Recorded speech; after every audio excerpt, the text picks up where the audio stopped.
해외 나가거나 특별히 쇼핑센터에 가서 굉장히 많은 물건들이 전시되어 있는 것을 볼 때, 요거는 누구한테 사다 주었으면 참 좋겠다, 그리고 좋아하겠다.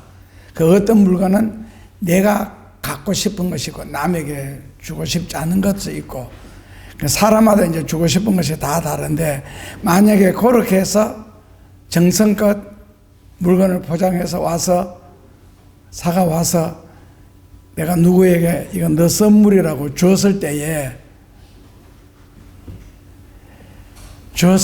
그 받는 상대편이 포장도 안 벗겨보고 나 이런 거 필요 없어요 하면서 보는 앞에서 버린다든지 무시를 하면은 선물을 준 자의 기분은 지방에 있는 제법 큰 교회, 제가 있을 때가 한 2,000여 명이 모였으니까 지금은 훨씬 더 컸을지도 모르는데, 거기에 교우들이 이렇게 봤는데 액자를 사가 왔어요.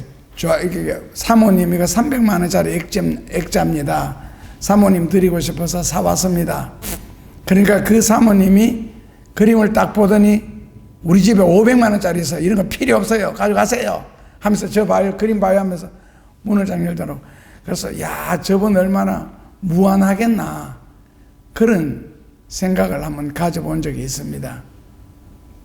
이제 사모님이 좀 독특하죠. 그 교회도 독특하고, 그 교회가 여전도회가 1300명이고 남전도회가 한 800명 되는데, 그 1300명이 되는 여전도회가 하나예요. 2여전도, 3여전도 딱 하나. 거기 회장은 사모님 동생이고, 남전도의 회장은 사모님 매부로 가랍니까? 여동생의 신랑이 장로님인데, 이제 그분이 회장을 하시고, 좀 구조가 독특해요.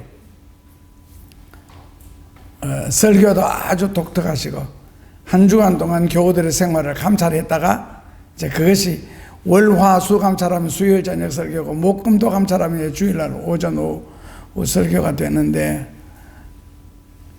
하여튼 매주 그래요.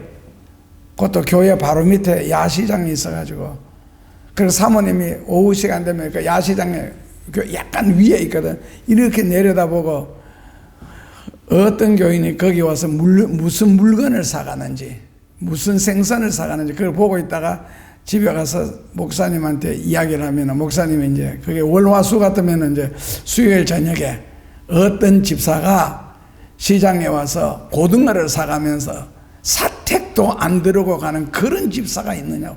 이제 설교가 처음부터 끝까지 이런 식이에요. 왜 이 말씀을 전제로 드리느냐 하면은, 천지를 창조하신 대주제 하나님께서 인간에게 아주 독특하고 특별한 두 가지 선물을 주셨습니다. 그런데 그 선물이 죄인인 인간에 의해서 무시를 당하고 버려지고 있습니다. 그런데 그 선물 안에는 굉장히 소중하고 귀한 것들이 많이 들었거든요. 한 가지가 있는 게 아니고, 그 선물이 바로 뭐냐면 두 가지인데, 첫째로는 성경이고 둘째로는 기도입니다. 성경이 소중한 이유는, 성경에는 하나님의 뜻과 하나님의 계획과 하나님의 어떤 이루어 나가시는 모든 일들이 그 성경 안에 다 들어있습니다. 이제 마지막으로는 천국과 지옥이 들어있고, 그 바로 앞에는 백보자 대심판이 들어있고, 그 앞에는 대환란이 있고, 그 앞에는 천연왕국이 있고, 이런 식으로 순서적으로 내가 그걸 차례대로 이루어 나가고, 그리고 앞으로 그 환란 때 그 천연왕국에 들어가기 위해서, 영원한 천국에 들어가기 위해서, 그렇다면 지옥 들어가는 방법은 무엇일까? 그런 것들이 성경에 다 밝혀져 있습니다. 그 앞으로 당겨오면 이제 신약 성경이 등장하는데, 거기에는 바로 사람이 이 땅 위에 살아가는 동안 필요한 것들, 소위 말하는 뭐 건강이나 평안이나 축복이나 여러 가지가 있겠죠. 그것을 받는 방법을 또 기록을 해 놓으시고, 창세기 처음부터는 천지를 창조하신 모습, 천지를 창조하신 이유, 천지를 창조하신 과정, 이런 것을 쭉 기록해 놓으시면서 이 성경은 전 우주에서 어떻게 이루어지고 온 세상에서 어떻게 이루어지고, 그 다음에는요, 너를 향한 나의 소원, 우리 개인 한 사람 한 사람을 위한 하나님의 계획이나 하나님의 뜻이나 하나님의 소원이 또 다 신기하게 기록되어 있습니다. 이걸 보고 내가 약속한 대로 이렇게 살면은 내가 너를 어떻게 대해주겠다. 그런데 거기는 뭐 얼토 당토 않는 것도 있죠. 저는 옛날에 누가 세계를 70개국 80개국 돌았다 할 때 그거 안 믿었거든요. 사람이 어떻게 그럴 수가 있느냐 생각했는데, 살다 보니까 내가 벌써 세계를 70개국 이상을 돌았는 것 있잖아요. 그런데 그분은 간증을 할 때 외국 사람 한 사람을 만나가지고 해외에 대해서 눈을 뜨게 됐는데, 지도를 펼쳐놓고 하나님 여기 가고 싶습니다 하면서 이렇게 볼펜을 가지고 찍었대요. 일일이 나라를 찍었는데, 나중에 산 후에 보니까 신기하게도 볼펜을 찍은 순서대로 자기가 그 나라를 다 갔다 왔더라는 거예요. 그런 것은 지극히 한 개인의 소원인데 이루어지는 것을 보면, 그래서 성경을 선물로 주시면서 두 번째 주신 것이 기도인데, 성경은 하나님의 뜻을 우리에게 알리시고 어떤 면에서 뭐 벌이나 저주받지 말고 복 받으라고 그 방법을 가르쳐 주신 것이고, 기도라는 것은 세계 지금 인구가 이제 한 83억, 이 80억 인구가 사람마다 소원이 다 다릅니다. 소원의 사이즈도 다르고 인간의 계획도 다르고 나의 뜻도 다르고, 그래서 개개인의 뜻을, 개개인의 소원을 하나님 앞에 아뢰일 수 있도록 선물로 주신 게 그게 바로 기도입니다. 그러니까 성경은 하나님의 뜻과 계획을 우리에게 알려주시는 책이고, 기도는 나의 계획, 나의 뜻, 나의 소원을 하나님 앞에 아뢰는 방편이거든요. 그래서 이 두 가지를 잘 사용하시면은 하나님의 어마어마한 은혜와 생각지도 못한 축복까지 받을 수 있으리라 생각을 합니다. 어떤 경우에는 뭐 인생이 거의 패망이 되고 절망의 수준에 이르렀는데도 문제하는 것은 포기하거나 낙심하지 않고 기도를 했을 때에 그 기도를 통해서 하나님이 세계적으로, 그렇게 우리나라 사람인데 미국 백악관에서 뭐 대변인이 된다든지, 예를 들어서 안 그러면 큰 어떤 부서, 뭐 국방부 같으면 거기 가서 차관이 된다든지, 그것도 맹인으로서 어떤 그런 복을 받는 사람도 있고, 길에 다니다 보면은 본죽이라는 거 많이 보시죠. 그 본죽 그 대표가 이름도 복이더라고. 복이, 복이, 성은 최복이. 근데 그 본죽을 시작하는 사람인데 세계적인 기업이 되었다네요. 근데 그거 하면서도 많이 망했고 많이 힘들었고, 그리고 지금은 죽성교회라고 해가지고 하는 일도 꽤 많더라고요. 그런데 그분의 간증의 내용에 당신 참 귀한 일을 하고 산다, 큰 일을 하고 산다, 어떻게 하나님을 위해서 이렇게 할 수 있느냐 했더니 간증 내용은 간단해요. 내가 한 것은 아무것도 없습니다. 첫 마디가. 둘째로는 다만 내가 하나님 앞에 떨어지지 않고 그분에게 붙어 있었더니 하나님께서 이 모든 일을 다 이루어 주셨더라. 그러면서도 끊임없이 망하는 거예요. 그러면서도 망하면서도 끊임없이 오뚜기처럼 일어나고 했는데, 그 이야기가 망하는 것은 내가 망하는 것이지 하나님이 망하는 것은 아니잖아요. 주는 것은 돈이 주는 것이지 기도가 주는 것은 아니잖아요. 저는 기도를 믿고 성경을 믿습니다. 그것을 통해서 하나님께 붙어 있었을 뿐인데 하나님께서 이렇게 많은 것을 이루어 주셨습니다 라는 간단한 간증을 하더라고요. 그러니까 뭐 기도하고 시작하면 안 망할 줄 알고 무조건 잘 될 줄 알았는데 살아보니까 그렇지를 않더라는 거예요. 왜냐하면 자기가 상대해야 할 사람이 세상이거든요. 그리고 살아야 할 장소도 세상이고. 그러면서 이제 그런 이야기를 했는데, 우리가 잘 아는 대로 요즘에는 조금 시들긴 한데 한때는 뭐 본죽이라 그래서 굉장히 많이 먹기도 했는데, 그래서 어떤 하나님의 뜻은 성경을 통해서 틀이라는 게 있거든요. 그런데 기도라는 것도 성경에 보면은 틀이 있습니다. 그래서 성경과 기도가 어느 것 하나 소중하지 않을 수가 없는데, 오늘 본문에서는 너희가 내 이름으로 14절에 무엇이든지 내게 구하라. 무엇이든지. 그러면 내가 시행하리라. 13절에 너희가 내 이름으로 무엇을 구하든지 내가 시행하리라. 반복되어 있지요. 시행하리라 그라는 말은 기도의 확실성입니다.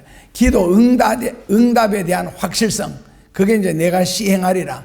내가 시행하리라. 구절마다 계속 반복이 되어 나오는데, 거기 보면은 신기한 것은 너희가 내 이름으로 첫째로 뭐라고요? 무엇을 구하든지.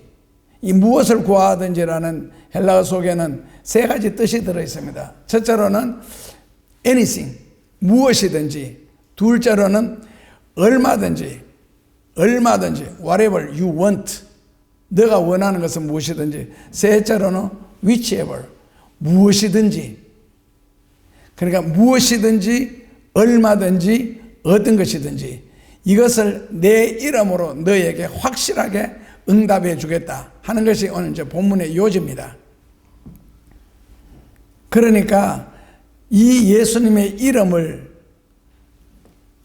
그리고 주신 성경 말씀을 따라서 우리가 기도라는 걸 잘만, 이용이나 활용이라는 단어가 조금은 이상하지만은 어쨌든 그 기도를 할 수 있다면은 무엇이든지 얼마든지 어떤 것이든지 내가 너희에게 확실하게 주시겠다. 그렇다면 기도라는 선물은 분명하게 굉장히 소중한 것이고, 그 다음에 이 성경이라는 게 받는 방법 같은 것을 다 기록해 주셨으니까 얼마나 귀한 것이냐. 처음에 유럽 사람들이 아프리카에 들어갔을 때 상선을 몰고, 물론 노예도 많이 잡아가고 있는데, 아프리카 사람들이 보니까 이렇게 우리나라 말로 하면 공기 돌 가지고 이렇게 던지면서 노는 거. 그건데 그게 반짝반짝하더래요. 보니까 그 다이아몬드를 가지고 이 공기 노릇을 하고 있는 거예요. 그래서 유럽 사람들이 빵하고, 지금 말로 바꾸면 음료수 콜라 같은 거를 배에서 막 던져내려서 맛을 보도록 던지는 빵, 이거 뭐 생전 처음 먹어보는 거니까 음료수도 그러고 너무 맛있잖아요. 그 달라 그러니까 유럽 사람들이 그때부터는 너희들이 갖고 노는 요 돌, 그거 주면 이거 얼마든지 주겠다. 그거 배 위로. 그러니까 아프리카 사람들이 그 다이아몬드 돌을 배 위에다 막 던져 올리는 거예요. 그럼 거기서는 빵이 막 쏟아져 내려오고. 다이아몬드하고 빵하고 그게 과연 바꿀 수 있는 것이냐는 거죠. 그러니까 결국 아프리카 사람들은 다이아몬드의 귀중성, 다이아몬드가 하는 일들 몰랐기 때문에 그렇게 할 수 있는 거거든요. 몰랐기 때문에.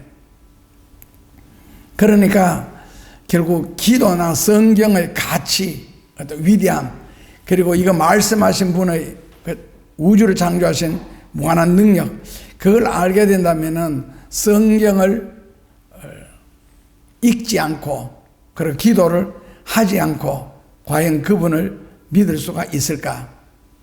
확실한 것은 성경을 알지 못하고 성경을 믿지 못하면은 절대로 예수님을 믿을 수가 없습니다.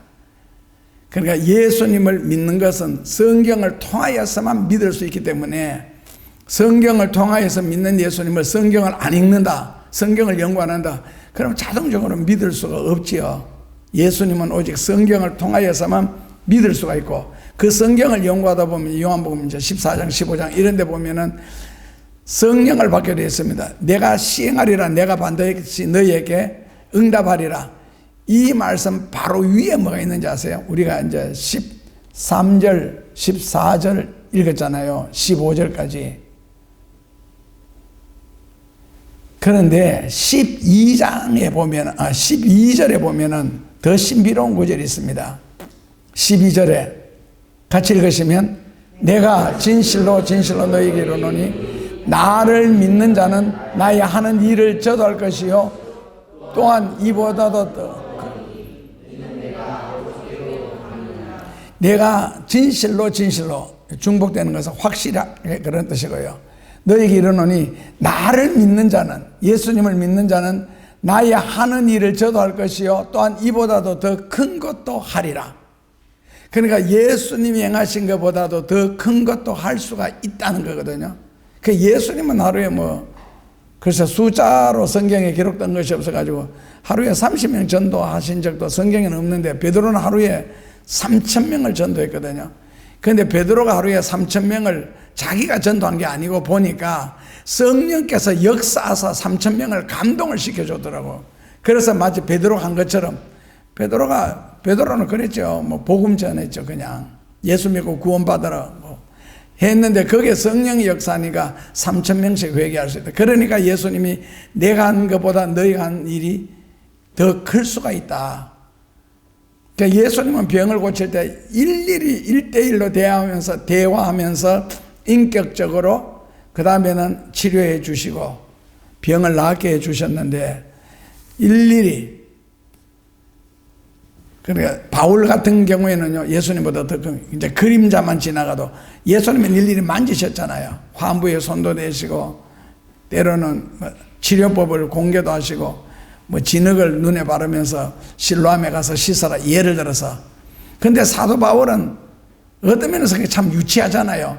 진흙에다 침을 뱉어가지고 이겨가지고 눈에 붙여주면서 실로암에 가서 씻으면 눈이 밝아진다. 바울은 그런 짓 안 하잖아요.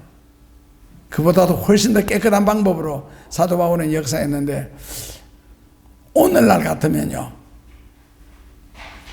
진흙에 침 뱉어가지고 할 필요도 없고 사도 바울처럼 일일이 손수건을 갖다 얹는다든지 그 앞을 지나간다든지 할 필요도 없고, 마태복음 8장 16절에처럼 말씀으로만 해도 얼마든지 가능한. 그래서 이 말씀은 살았고 운동력이 있어. 그러니까 말씀대로 어찌 보면 파워가 있다는 거죠. 이루어지는 능력이나 역사가 나타난다. 그렇다면은 그것 또한 자체도 내가 너에게 확실하게 주리라는 말씀은 이제 조금 이따 원어를 다시 분석하겠는데, 성령을 주신다는 뜻입니다. 그 성령이 임하시면은 그 예수님 자체가 그 성령이시니까요. 그래서 얼마든지 가능하다는 거거든요. 얼마든지. 나보다도 더 큰 일을 하리라. 그러니까 제자들이 예수님을 찾아보실 때는 예수님이 가시는 곳마다 기적과 능력을, 그럴 때마다 입이 딱딱 벌어지는 기적을 행하셨는데, 나중에 보니까 자기들이 예수님보다 더 큰 기적을 행하고 있더라는 겁니다. 그 대신에 조건이 하나 붙었지요. 내 이름으로 무엇을 구하든지 무엇을 군하든지 너희 원하는 대로 내가 너희에게 주리라, 응답해 주리라, 시행하리라 하시면서 조건이 붙었는데요. 첫째로는 13절 끝에 뭐라고 해놨어요. 왜 예수님의 이름으로 예수님이 그런 놀라운 기도의 응답을 우리에게 해주신다고 하셨는데, 답은요, 영광을 받으시려고, 아들을 인하여 영광을 받으시려고. 둘째로는요, 조건이 붙었습니다. 15절에 너희가 나를 사랑하면 나의 말씀을 순종해라. 그 말씀을 순종하면은 하나님은 예수님의 이름으로 영광을 받으시기 위하여서라도 기도를 이루어 주신다. 과연 이런 것이 가능했을까 했을 때에, 저 같은 경우에는 제가 정직하게 다 선회였더라면은 내가 목회 인생이 어떻게 되었을 줄 모르는데, 내보다가 대학 한 해 선배가 강남의 산성교회 아시죠? 고속도로 입구에 거기는 그 교회를 목회하셨거든요. 나는 무슨 증명사라 하더라. 지적 어쩌고저쩌고. 그 노회사 왔을 때에 목사가 돼가지고 신학 졸업하고 목사 안수 받은 것 외에는 뭐가 더 필요하겠느냐 싶어서 딱 신학 졸업하고 대학원 다 빼버리고 그것만 했더니 역시 사람의 세계더라고. 근데 그보다도 내가 신학을 졸업했을 때에 과연 무슨 가능성이 있겠느냐. 그때 장신대 신대원에서 한 여자 교수가 굉장히 심한 말을 했거든요. 당신들은 희망이 전혀 없는 사람들이다. 우리를 앞에 앉혀놓고, 근데 내가 그 시간에는 결석해서 친구들과 그리고 벽 앞에 서가지고 손을 들고 하는 말이, 당신들은 이와 같은 것을 벽 앞에 서가지고 아무것도 할 수 없는 존재다 라고 무지하게 비판을 했대요. 내가 있었더라면 좀 따졌을 것 같았는데, 내 성격적으로. 근데 이제 그런 수준인데, 제가 과연 무슨 일을, 그리고 제가 굉장히 많이 사모하고 사랑, 어렸을 때 깨달은 진리 중에 하나가 신명기 28장 2절, 너가 내 말을 순종하고 믿으면은 내가 너를 땅끝까지 이르러 세상에서 너를 높이리라. 그게 가능한 일이에요. 대한민국 빼놓고는 어디 가본 적도 없는데, 내가 너를 땅끝까지 이르러 내 이름 높이리라. 그게 도저히 이해가 안 됐는데, 그 당시에는. 근데 지금 살고 보니까 이미 그렇게 되었고, 그 다음에는 지금도 교회가 아까운데, 그 중에서 96번째 지은 교회가 관심이 제일 많이 가고 제일 아깝고, 물론 교회라는 것은 남을 위하여 짓는 것인데, 그렇다면은 지금 내 시점, 내 입장에서 육신적으로 말하면은 이제는 하늘나라에 갈 때 다 됐다, 이제 죽을 때 다 됐다는 거. 그 다음에 영적으로 말하면은 내 간절한 소원, 하나님 앞에 하나님을 위하여 하나님의 엄청난 영광을 땅끝까지 이르러 한번 드러내고 뭔가 이 세상에 흔적을 남겨놓고 가야 되는 것 아니냐. 그래서 그 흔적을 남기기 위해서는 살아야 된다. 앞으로 이 세상이 점점 험악해질 텐데, 그럴수록 살아서 하나님의 선을 더 풍성하게 살아계신 하나님의 영광을 드러내야 안 되나. 영적으로는 그 욕심이고, 육신적으로는 다 끝났다, 다 됐다. 이제 요즘 사다리 같은 것도 올라가는데 오른쪽 무릎이 삐걱하면서 사다리에서 떨어지다가 붙잡고 안 떨어졌거든요. 그래, 아니 나는 그렇게 힘없으리라고 생각을 안 했는데 그렇게 되어 있더라고, 내가 지금 상태가. 그래서 이 자리에서 조용하게 이제는 세상을 끝낼까, 아니면 영적인 그 갈구, 하나님을 향한 그 애타함, 그것을 이루어야 될까. 인간적으로 보면은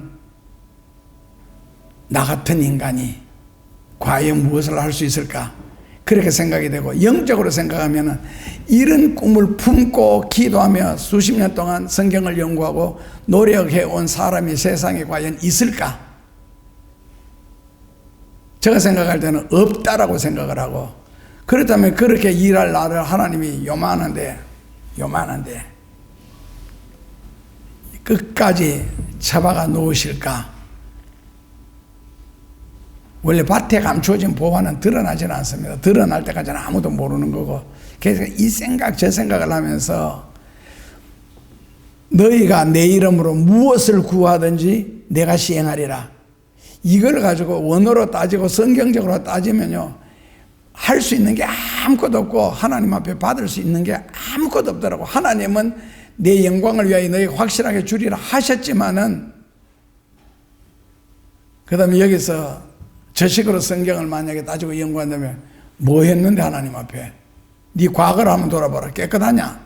너 과거 가지고 내가 사용할 수 있는 것이 과연 있느냐? 그냥 심판받아 당장 죽어도 마땅한데, 이런 식으로 되니까 또 낙심이 확 되잖아요. 그래서 두 가지 조건, 하나님이 영광을 얻으시려고. 그러니까 우리의 모든 기도 내용에는, 기도 속에는 하나님의 영광이 반드시 포함되어 있어야 된다. 내 삶에도 마찬가지고, 내가 하는 모든 일에도 이게 과연 하나님께 영광이 될까 안 될까 고민해야 되고, 둘째로는 우리가 할 수 있는 일은, 그건 이제 기도의 소원 중에 들어가는 거고, 너희가 나를 사랑하면, 왜냐하면 예수님이 사랑하는 사람을 통해 이 모든 일을 행하신다 했거든요. 너희가 나를 사랑하면 계명을 지켜라. 그리고는 16절에 내가 아버지께 구하겠으니 내가 아버지께 구하겠으니. 그러니까 예수님이 나를 위하여 대신 구해 주시겠다는 겁니다. 그것은 바로 뭐라고요? 다른 보혜사를 너희에게 주사 영원토록 너희와 함께 있게 하시리라. 그러니까 예수님이 우리를 위하여 중보기도를 해주시는 것은 다른 보혜사, 즉 우리말로 바꾸면 성령이죠. 성령을 너희에게 보내어서 그 성령의 역사로 말미암아 모든 것을 이루어 나가시겠다는 거거든요. 예수님이. 그리고 예수님이 나를 위하여 성령을 보내서 하나님이 하시는 일, 예수님이 하시는 일을 성령을 통하여 이제는 나를 통하여 다 이루어 나가시겠다. 예. 그런 말씀인데, 그러기 위해서는 뭐라고요? 너희가 나를 사랑해라. 그 다음에 너희가 나를 사랑하면 나의 계명을 지켜라. 계명해도 뭐 간단하잖아요. 구약에는 10계명, 신약에는 2가지밖에 없거든요.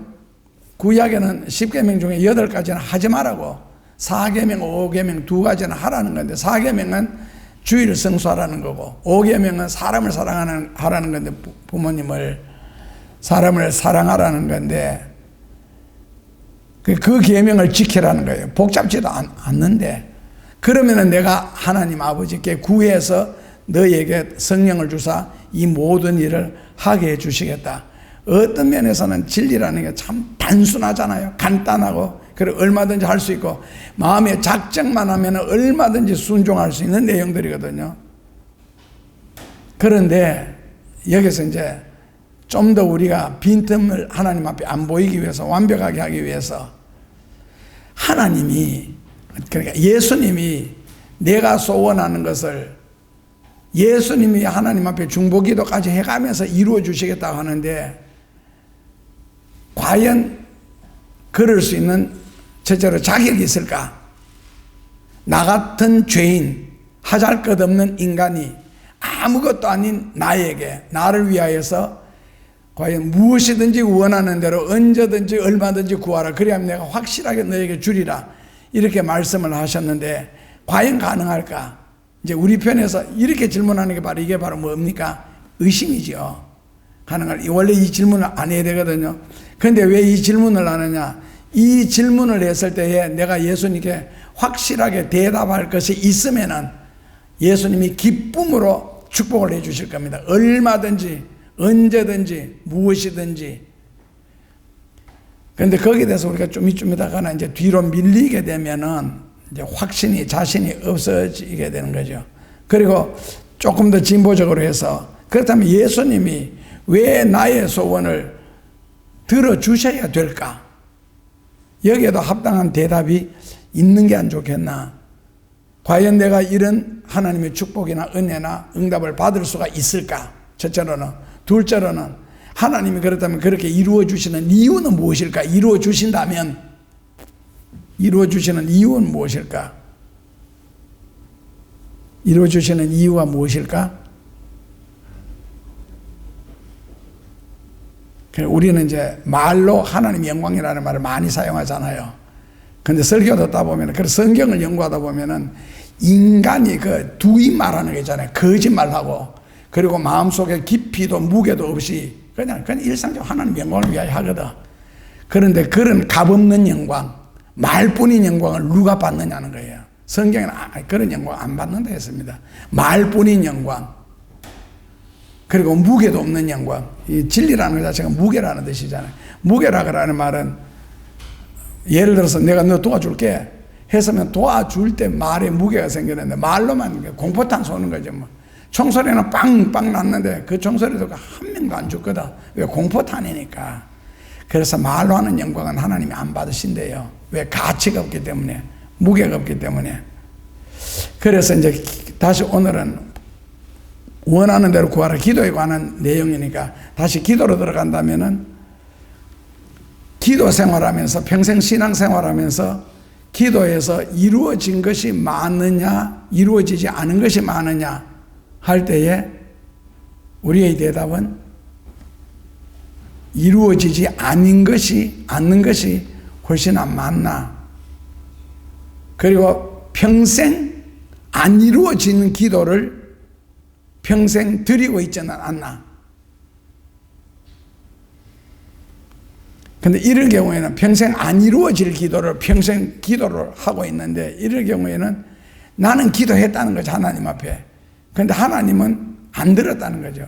그 이유는 이제 성경에 여러 가지로 나오는데, 그래서 나는 기도했으니까 자기 만족에 사로잡혀서 그래도 내가 오늘 몇 시간 했는데, 몇 분 했는데, 얼마나 했는데 이렇게 할지 모르겠지만은 하나님이 들을 수 없는 기도를 드리고 있는 경우가 성경적으로 볼 때는 훨씬 더 많다는 겁니다.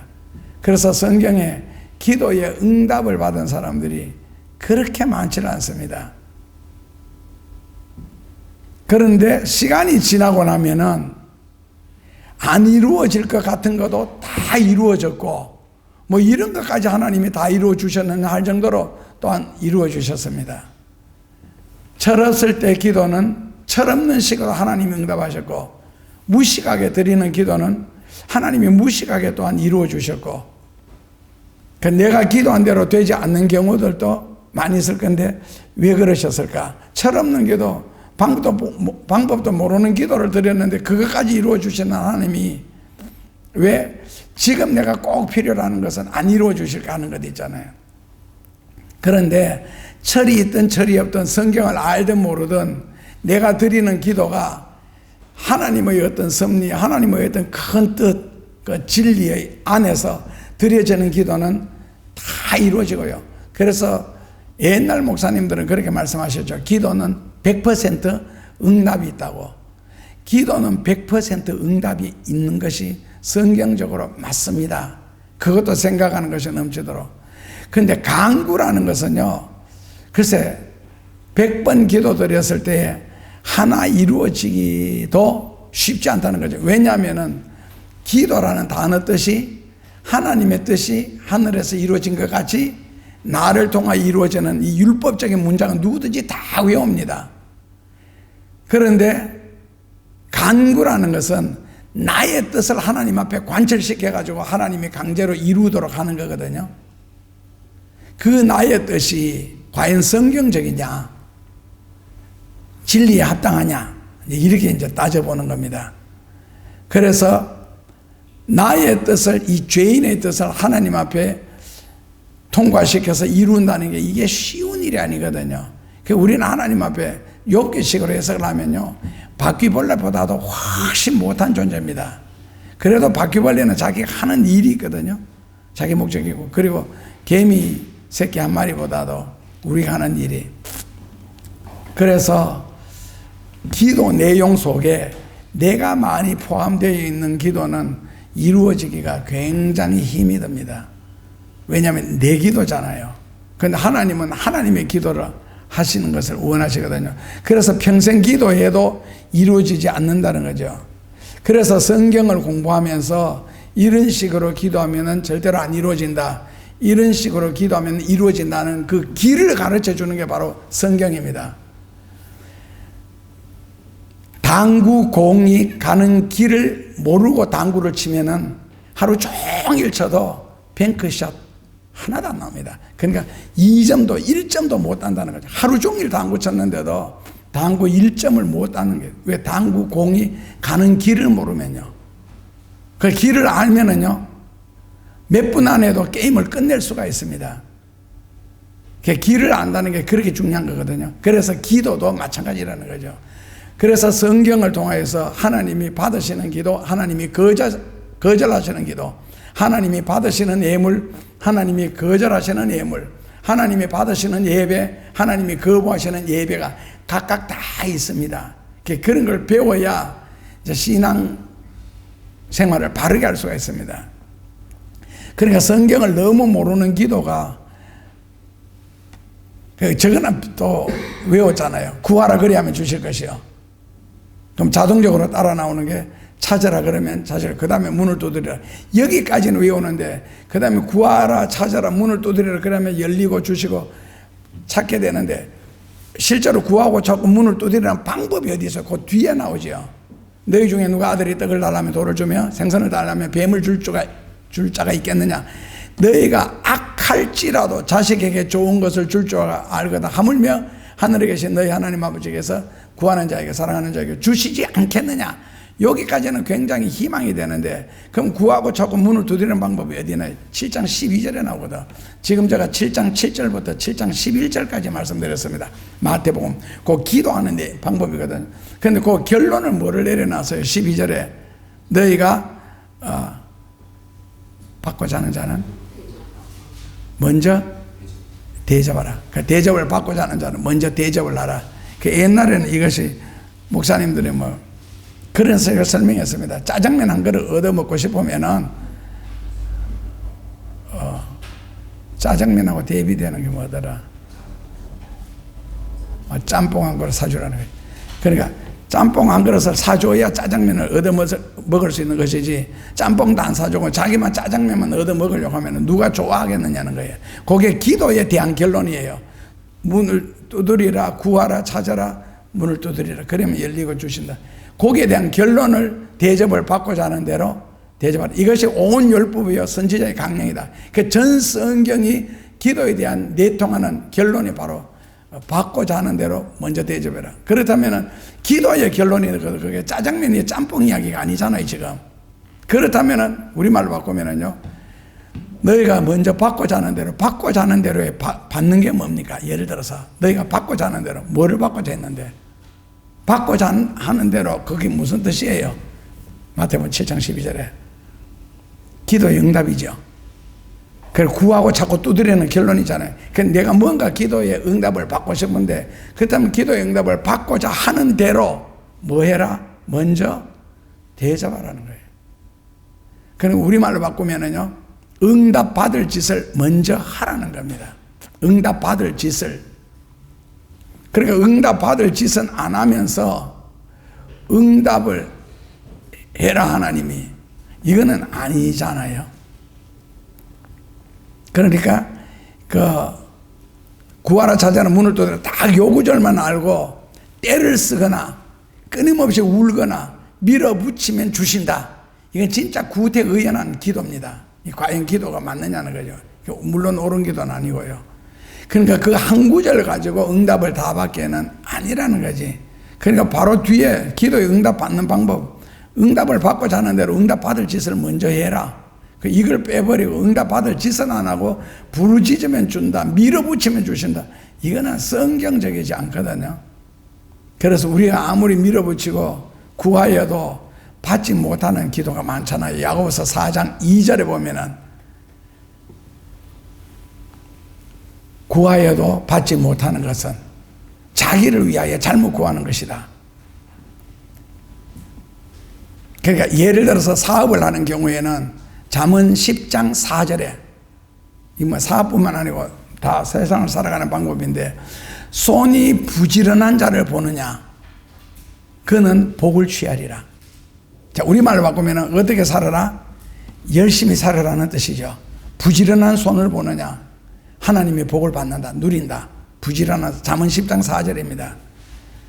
그러니까 몸을 밤낮으로 부지런히 일을 하고 쉴 시간 없이 열심히 일만 한다면 과연 복을 누릴 수가 있겠느냐. 자, 열심히 일을 하는데 머리가 안 따라주거나 거짓말을 하거나 손님을 속이거나 불친절하거나 말 한마디를 할지라도 교양 없이 한다면은 과연 거기에 손님들이 몰리겠나. 하늘 같으면 천사들이야 뭐 알아서 사먹겠지만은 세상이잖아요. 여기는 세상은요, 우리가 원하는 대로 절대로 해주지 않는 곳이 세상입니다. 왜? 마귀에게 속하기 때문에 그렇습니다. 누가 그래라 한 번씩 유대인 중에 베이커리 하는 집 있잖아요. 새벽마다 교회 가서 오늘도 빵을 많이 팔리게 하셔서 선교하게 하시고 11조하게 하시고. 그런데 그 기도를 듣고 있는 그 뒤에 앉아있는 유대인이 하는 말이 뭡니까? 다른 사람 집 빵보다 재료 좀 더 많이 넣고 가격은 같이 받고 좀 친절해봐라. 왜 안 팔리겠노? 그 뒤에서 불평하고 있다고. 그러니까 사람이 하나님 앞에 드리는 기도를 사람이 듣고서도 내 같으면 너희 집에 빵 사 먹으러 안 간다는 거지. 빵은 딴 집보다 살짝 작게 만들고 가격은 더 비싸게 받고 어느는 불친절하고 누가 가겠어요 거기에 빵 사 먹으러. 그 사람도 거부할 기도를 하나님께서는 과연 들어주시겠느냐. 그러니까 열심히만 한다고 되는 것이 아니라는 거죠.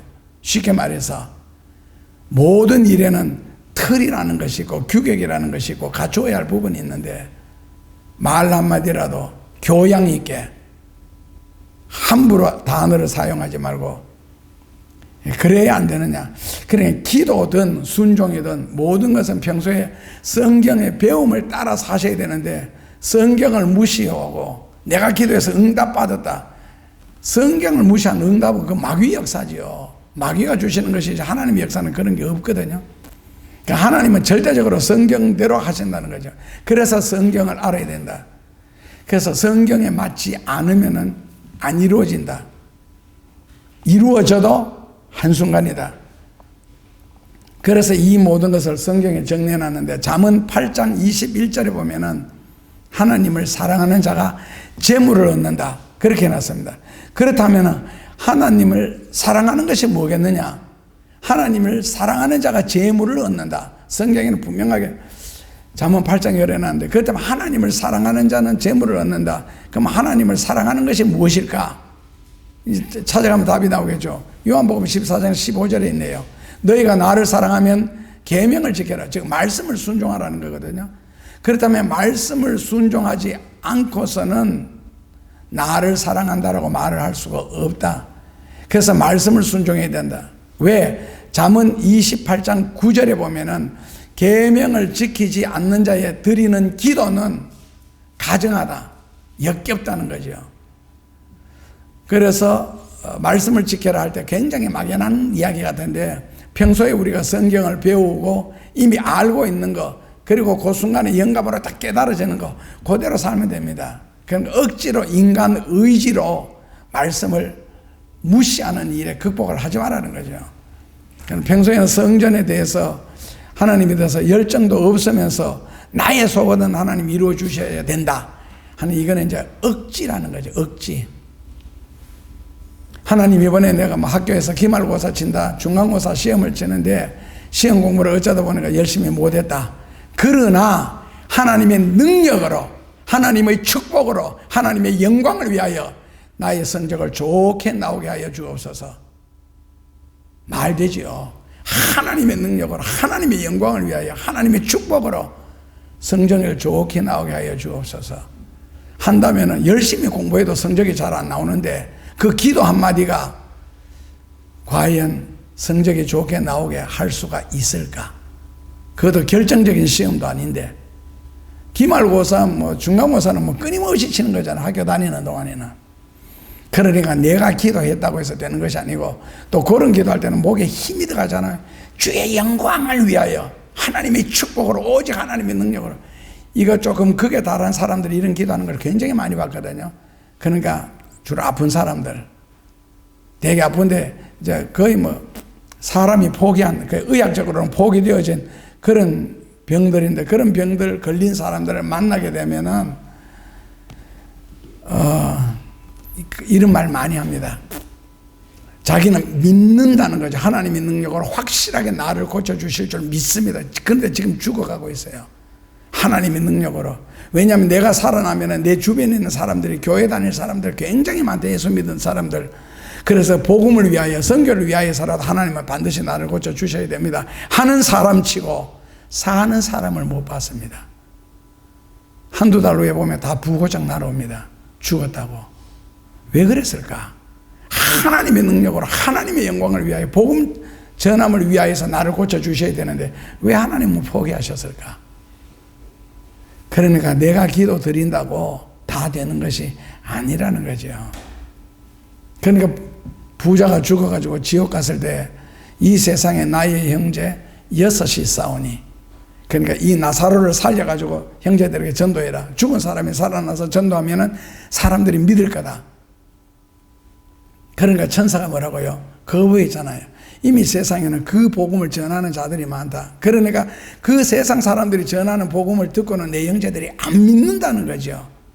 그렇다면은 복음의 말씀을 듣고도 안 믿는 사람은 죽은 사람이 살아나서 전할지라도 안 믿는다. 버려둬라. 그게 포기해버리거든요. 그러니까 죽은 사람이 살아나면 호기심은 가질 수가 있죠. 한 번은. 그런데 그 복음을 전하는 능력은 아니라는 거죠. 성경에 살아있는 말씀인데 살아있는 말씀을 못 믿는데 죽은 사람이 간다고 해서 믿겠느냐. 그러니까 말로는 굉장히 그럴듯하잖아요. 하나님의 능력으로, 하나님의 영광을 위하여, 하나님의 축복으로, 복음 선교를 위하여서 꼭 이루어 주셔야 된다라고. 그런데 하나님 입장에서는, 그런데 내가 그런 기도를 했을 때에 그 기도에 과연 응답을 받을 수 있는 근거가 있느냐, 응답을 받을 수 있는 근거가 있느냐 했을 때 성경에 보면은요, 기도에서 응답을 받은 유형이 있습니다. 세 사람이 소개할게요. 첫째로는요, 수넴 여인입니다. 수넴 여인은 진짜 소원이 없는 여자입니다. 왜? 이미 부자니까요. 그런데 엘리사가 평소에 늘 그 길 앞으로 지나 왔다 갔다 하면서 이제 주의 일을 하고 다니는데, 수넴 여인이 생각할 때 얼마나 힘들겠나, 피곤하겠나. 그래서 언제든지 자기 집에 들어와서 편하게 마실 수 있고 드실 수 있도록 그 이야기를 게하시를 통해서 여러 번 전했고, 그리고 실제로 그 나라 풍습으로는 담장 위에다가 집을 짓는다는데 그 담이 우리가 말하는 담하고 다릅니다. 우리나라 담하고는. 거기다 방을 하나 지었지요. 그리고 책상 하나, 요즘 말로 바꾸면 침대 하나, 그리고 메모할 수 있는 거 다 그거 놓고 언제든지 오셔서 주무실 수가 있고, 그걸 이제 선지자의 방이라 그럽니다. 그렇게 해서 해놨는데 엘리사가 게하시를 시켜서, 야, 이 집에 뭐 필요한 거 없느냐. 직접 수넴 여인한테 엘리사가 물어요. 필요한 거 없느냐, 내가 도와주겠다. 만약에 내 힘으로 못한다면 내가 왕에게 말을 해서 군대를 동원시켜서라도 네 소원을 들어주겠다. 그렇게 이야기를 하는데 수넴 여인은 없다라고. 난 필요한 게 없다고, 이미 잘 살고 있다고. 그래서 게하시를 시켜서, 야, 이 집에 뭐가 필요한지 네가 한번 찾아봐라. 그러니까 게하시가 찾다가 뭐를 찾았어요? 예, 주여, 어린아이 울음소리가 들리지 않습니다. 그래서 엘리사가 그 집을 떠나면서 내년 이맘때 너가 아들을 안으리라.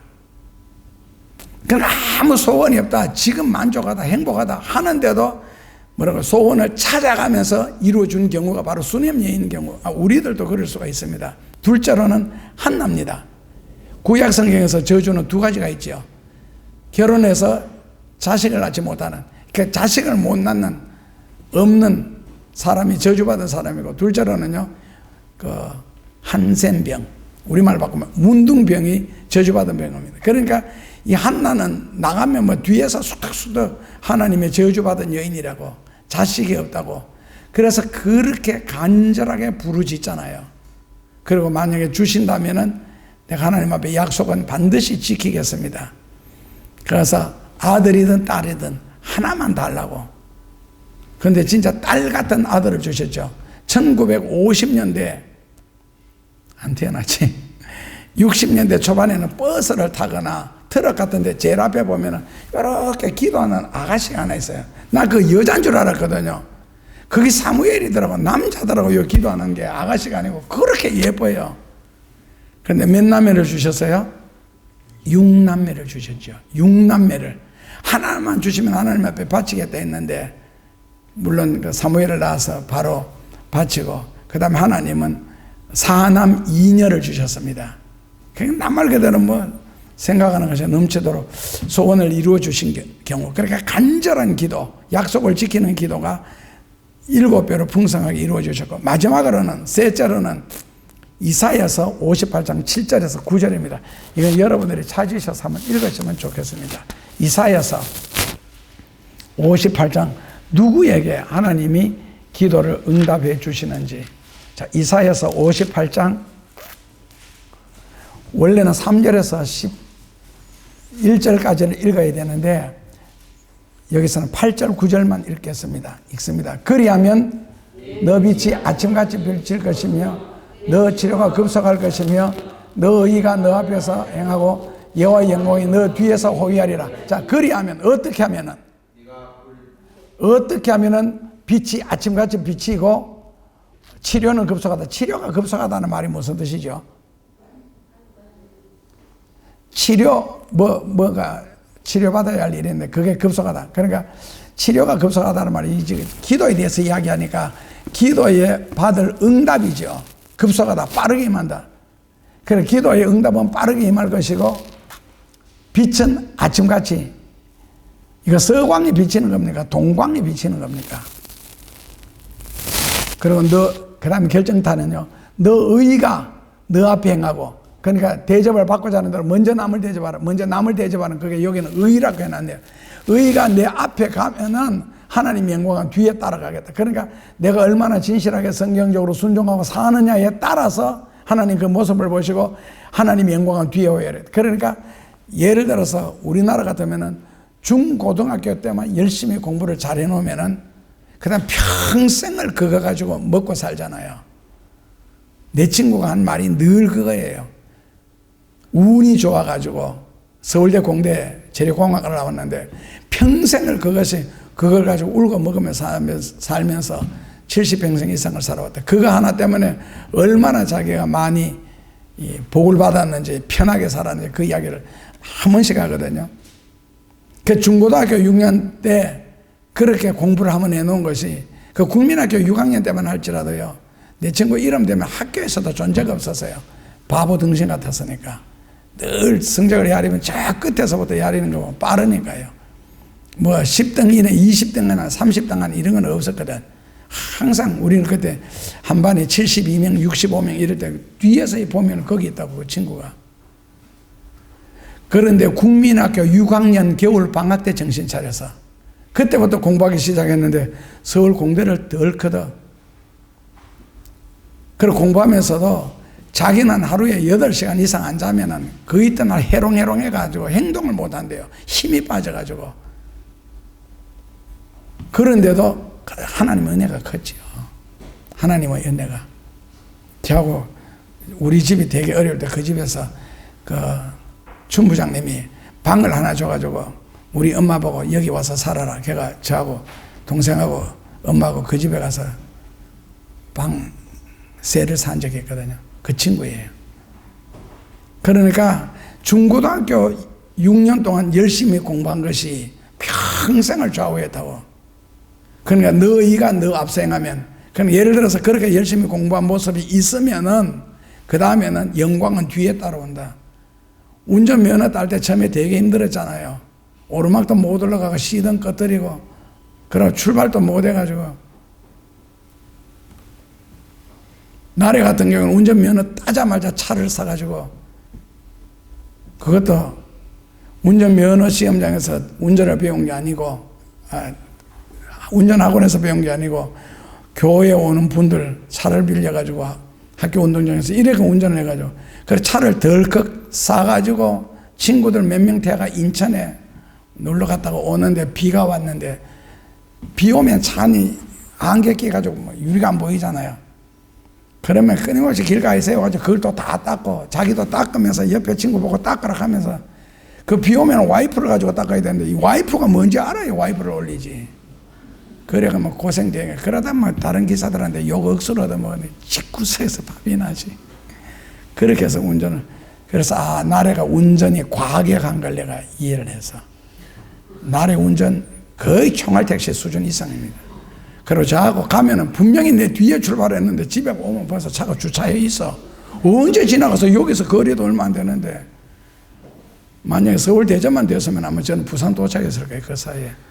그게 하도 당해 놓으니까 그러니까 막 과격하게 운전을 그래 이해는 하는데 나래 운전하는 차 잘 안 타. 왜? 무서워. 둘째 어지러워. 그 다음에 토하려고 그래. 돌릴 때 안 돌릴 때 밟을 때 안 밟을 때를 구별해야죠. 코너 돌면서 확 밟아버리면 토하지. 그게 운전에는 버릇이라는 게 있잖아요. 뭐든지 바르게 한번 배워놓으면 그게 평생을 간다고. 그래서 이사야서 58장 그리하면 너 빛이. 그러면 그리하면 뭐가 그리하면은 내가 인생의 서광이 비치고 응답은 빠르고 하나님의 축복이 너 뒤에 호야를. 뭐가? 답이 7절에 있네요. 뭐라고 해놨어요? 줄인 자에게 너 식물을 나누어 주고 유리하는 빈민은 너 집에 들이며 벗은 자를 보면 입히며 또 굴욕을 피하여 스스로 숨지 아니하는. 그 한마디로 말하면 뭡니까? 그렇죠. 남을 도와주라는 거잖아요. 구자라는 거잖아요. 그냥 인생을 살지 말고. 그래서 내 인생을 과연 무엇으로 채워나가야 할까? 제가 그걸 지금 고민하고 있습니다. 남은 인생에 뭐로 채워야 할까? 하나님 앞에 갔을 때. 그래서 신자로서 올바른 행실이 앞에 있으면은 그 다음에 하나님의 영광에는 축복은 뒤에 온다는 것이지, 하나님이 축복 먼저 해주시고 영광을 먼저 받으시고 너 열심히 일해라, 이게 아니라는 겁니다. 그래서 몸으로 많은 기도를 드리는 사람은 무릎을 적게 꿇여도 하나님의 역사는 많습니다. 몸으로 많은 기도를 드리는 사람이 무슨 뜻이에요? 결국 기도도 말씀을 순종할 수 있는 능력을 달라는 거고, 몸으로 기도를 드린다는 말은 말씀을 실천하는 거니까 그게 자체가 몸으로 드리는 기도거든요. 그렇다 하나님 앞에 많은 도움을 받을 수 있다. 그래서 이것을 야고보서 5장 16절에서는 뭐라고 해놨어요? 누구의 기도는? 의인의 기도는 역사하는 힘이 많으니라. 그렇다면 의인이 누구냐? 또 막연한 질문이 있잖아요. 우리가 의인입니까 죄인입니까 할 때 할 말 없죠. 뭐 둘 다 되니까. 그런데 의인이라는 것은 원어 그대로 보면 진실한 사람, 행동과 말이 일치되는 사람, 하나님을 향해 헌신하는 사람, 말씀을 순종하는 사람, 이걸 이제 성경에는 의인이라고 합니다. 그래서 진실은 몸으로 증명하는 것이지 말로나 마음으로 하는 것은 아니다. 말이나 마음은 믿을 수가 없기 때문에, 말은 거짓말이 있기 때문에 못 믿고, 마음은 수시로 변하는 것이 마음이라서요. 그래서 너희가 내 이름으로 무엇을 구하든지, 13절에 너희가 내 이름으로 무엇을 구하든지, 그러니까 하나님의 자녀들이 하나님의 영광을 위하여 구하는 기도는 무엇이든지 상관이 없다. 기도 범위가 없다는 거죠. 무엇이든지. 그러니까 결국 기도의 내용이 결과적으로 주의 영광을, 그리고 기도에 있어서 가장 중요한 것, 하나님이 우리에게 축복을 하시는 일에 있어서 가장 중요한 것이 무엇이냐? 고린도후서 6장 1절입니다. 이거는 여러분들이 가슴에 담아야 할 말씀입니다. 고린도후서 6장 1절.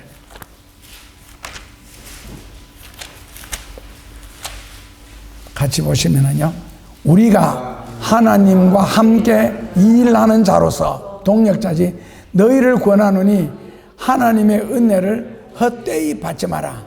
하나님의 은혜를 헛되이 받지 마라. 이걸 우리말로 다시 바꾸면은요, 하나님의 축복을 함부로 받지 마라. 함부로 달라 해도 안 되지만은, 그런데 그보다 더 깊은 원어의 뜻이 있습니다. 하나님 은혜를 헛되이 받지 말라 그라는 말은, 예? 그렇죠. 그러니까 이제 원어로 그대로 분석을 하면은 주신 자로 하여금 후회하지 않게 하라. 그게 바로 하나님 은혜를 헛되이 받지 마라. 그리고 헛되이 안 받는 방법, 사용하는 방법이 이제 하나님 감사합니다. 그런 게 뭐 끊임없이 밑에 깔려야 되죠. 주신 자로 하여금 후회하지 않게 해라. 만약에 하나님이 내게 건강을 주셨는데 그 건강을 가지고 남을 괴롭히거나 죄를 짓는 일에 사용한다면 건강 주신 것을 후회하시겠죠. 복을 달라 해서 복을 많이 주셨는데 그 복을 가지고 결국에는 잘못 사용한다면은, 주일날 교회도 안 오고 멍뚱한 일에 사용한다면은 복을 주신 이후에 하나님이 후회하시겠죠.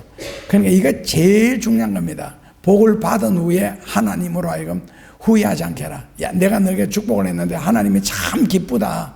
왜요? 하나님의 복을 내가 사용하는 모습이 그게 너무 귀하고 하나님 보시기도 즐겁더라. 그런데 만약에 하나님의 복을 받아서 사용을 하지 않으면서 복을 달라는 것은 그 이중청구가 됩니다. 이미 줬는데 또 달라니까 무엇을 원하든지, 자신의 몫으로 어떤 것을 요하든지, 그러니까 무엇을 원하든지 라는 말은 내가 시행하리라 그랬을 때 무엇을 자신이 원하는 몫이라는 뜻입니다. 예를 들어 내가 하나님 앞에 순종하고 헌신하고 봉사해서, 그렇다면 거기에 대한 대가, 복을 받을 수 있는 자격이 있잖아요. 그런데 복이라는 것은 종교적으로 따진다면은 자기가 신봉하는 신을 위하여 헌신하고 희생한 대가로 주어지는 것, 이렇게 복을 정해놨거든요. 내가 하나님을 위해서, 예수님을 위해서 헌신하고 또 그분의 몸된 교회를 위해서 희생하고 봉사했다면 마땅하게 나는 복을 받을 권리가 있지요. 근데 그 복을 받을 권리가 뭐냐? 무엇을 원하든지 내가 주리라는 거거든요. 그 무엇을 원하셔야 됩니다. 뭐가 필요한지를. 그래서 헌신하고 희생을 했으면 거기에 대해서 당연하게 복을 받아서 누릴 줄 알아야 되는데, 그 누릴 줄 알기 위해서는 하나님 앞에 무엇이든지 언제든지 구하라. 그리하면 내가 시행하리라. 예수님 이름으로. 그러니까 복을 달라 할 줄도 알아야 됩니다. 모르면요, 사회에서 그냥 지나가겠죠. 그러나 이런 데서는 자신의 어떤 욕심도 기도의 몫이 될 수가 있습니다. 그 복을 받을 요소가 될 수 있다는 거죠. 욕심이 죄입니까? 죄 아닙니까? 내가 잘 몰라서. 자기 자신의 욕심의 기도의 몫이 될 수 있다. 자기 자신의 욕심. 그러니까 어떤 내가 욕심을 품었다 할지라도 헌신하고 희생했으면 그 욕심이 이루어질 수 있는, 하나님이 줄 수 있는 자격이 된다는 거거든요. 그렇다면 욕심은 죄입니까? 죄 아닙니까? 여러분들은. 욕심이 죄예요? 죄 아니에요? 예를 들어서 아픈 사람이 건강하게 살고 싶다. 이거 욕심이에요? 욕심 아닙니까? 가난한 사람이 부유하게 되고 싶다. 이거 욕심이에요? 욕심 아니에요? 욕심이 아니다. 그럼 뭡니까? 자, 예를 들어서 옷을 하나 입는데도 겨울 같으면은 따뜻한 옷. 그런데 요즘 거기에다가 우리가 또 진보되는 것은 가벼운 옷. 가벼우면서도 따뜻하면서도 몸을 평안하게 사용을 편하게 할 수 있다면 이런 거는 과연 욕심이가 욕심 아니가? 욕심의 정의를 어디에? 욕심이라고 봐야 된다.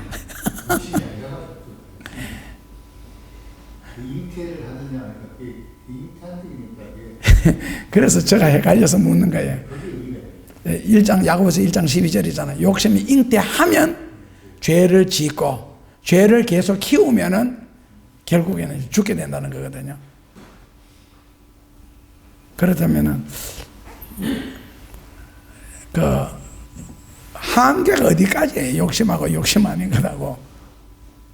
어떤 면에서 인간의 본능일 수도 있잖아요. 자기 자신을 쓰려고 하는 거는 욕심이고 주를 위해서 사용하는 거는 너무 거룩한 대답인데 그게 정답이거든요.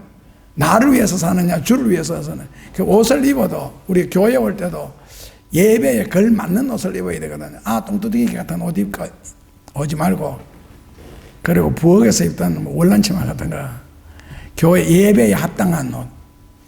예를 들어서 뭐든지 예수님만 중심이 된다면은, 그러면은 내 14절은 내 이름으로 시행하리라. 내 이름으로 확실하게 주시겠다는 예수님의 약속입니다. 기도에서 응답을 받는다면은, 기도에서 응답을 꼭 받으시려고 하면 두 가지를 제시하면, 첫째로는요, 지나치다 할 정도로 헌신이나 충성을 원래 하셔야 됩니다. 왜냐하면 하나님으로부터 받아야 되기 때문에. 그렇다면 지나칠 정도로 헌신하면은 욕을 얻어먹습니다. 고난받을 각오도 해야 됩니다. 고난받을 각오. 그리고 예수님의 이름 때문에 감사할 수 있는 신앙생활을 할 수 있다면 무엇이든지 원하는 대로 예수님의 이름으로 얼마든지 구해도 된다. 여러분들은 혹시 교회 다니면서 친구들이나 주변 사람들한테 자 교회 미쳤다 이런 소리 들어보셨어요? 미쳤다. 그 미쳤다 소리를 듣는 것이 정상입니다. 아시죠? 미쳤다. 현재 미쳤다는 과거형인데 미쳤다 현재형은 미치다잖아요. 미치다. 다시 다른 동사로 바꾸면 미치다는 뭐뭐에 이르다. 이르다. 그러니까 어떤 수준에 이르는 거, 이걸 미치다 그러거든요. 이르렀으면 미쳤다 그러는 거고요. 그래서 미쳤다 소리 들을 정도로 신앙생활을 열심히 하셔야 되나. 그리고 이런 사람 적으면 핍박 안 받은 사람 어디 있겠어요? 그리고 자기를 위해서 엄청 절제를 해야 되는데, 요한복음 9장 31절에 하나님은 경건한 자의 기도를 들어주신다. 요한복음 9장 31절에 하나 더 시편 66편 18절 한 구절 읽고 마치겠습니다. 시편 66편 18절입니다. 기도에 도움이 될 수 있는 말씀입니다. 시편 66편 18절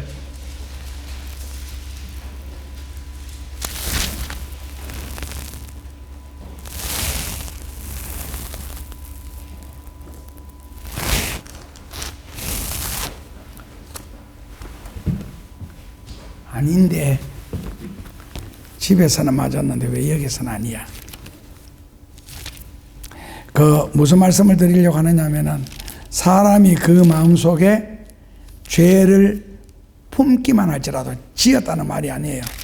품기만 할지라도 뭐라고요? 하나님 앞에 그 기도는 상달되지 않는다. 맞아요? 나 67편 18절 읽었네. 같이 한번 읽어봅시다.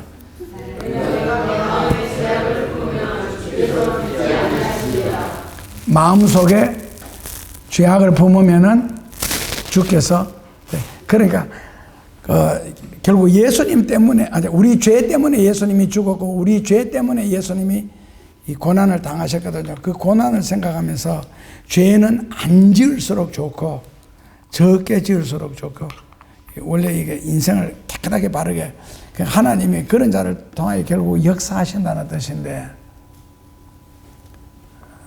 그러니까 죄를 생각만 해도 왜 기도 응답 안 되겠어요?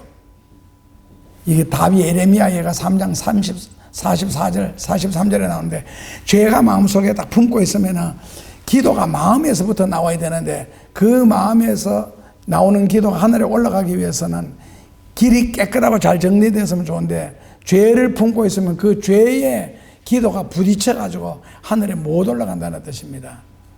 근데 이 죄가 두 가지가 있는데, 자기가 짓는 죄가 있고 자기가 정죄하는 죄가 있잖아요.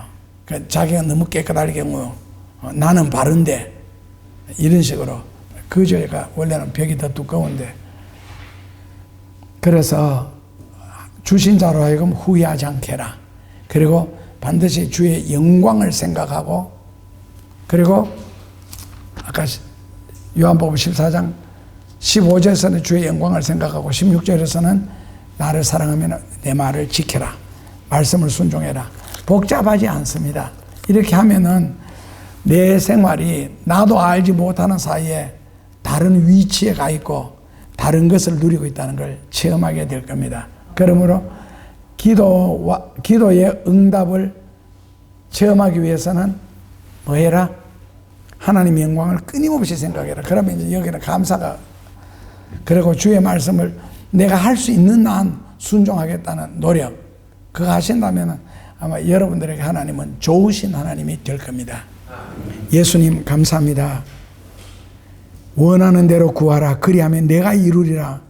너희가 나보다도 더 큰 것도 하리라는 주의 말씀을 가슴 속에 되새기며, 이것은 교만이 아니고 건방진 것이 아니라 주의 영광을 위하여 주님보다도 더 큰 일이라도 세상에 남겨놓을 수 있는 저희들에게 축복해 주옵소서, 도와주시옵소서, 이루어 주실 예수님 이름으로 기도합나이다.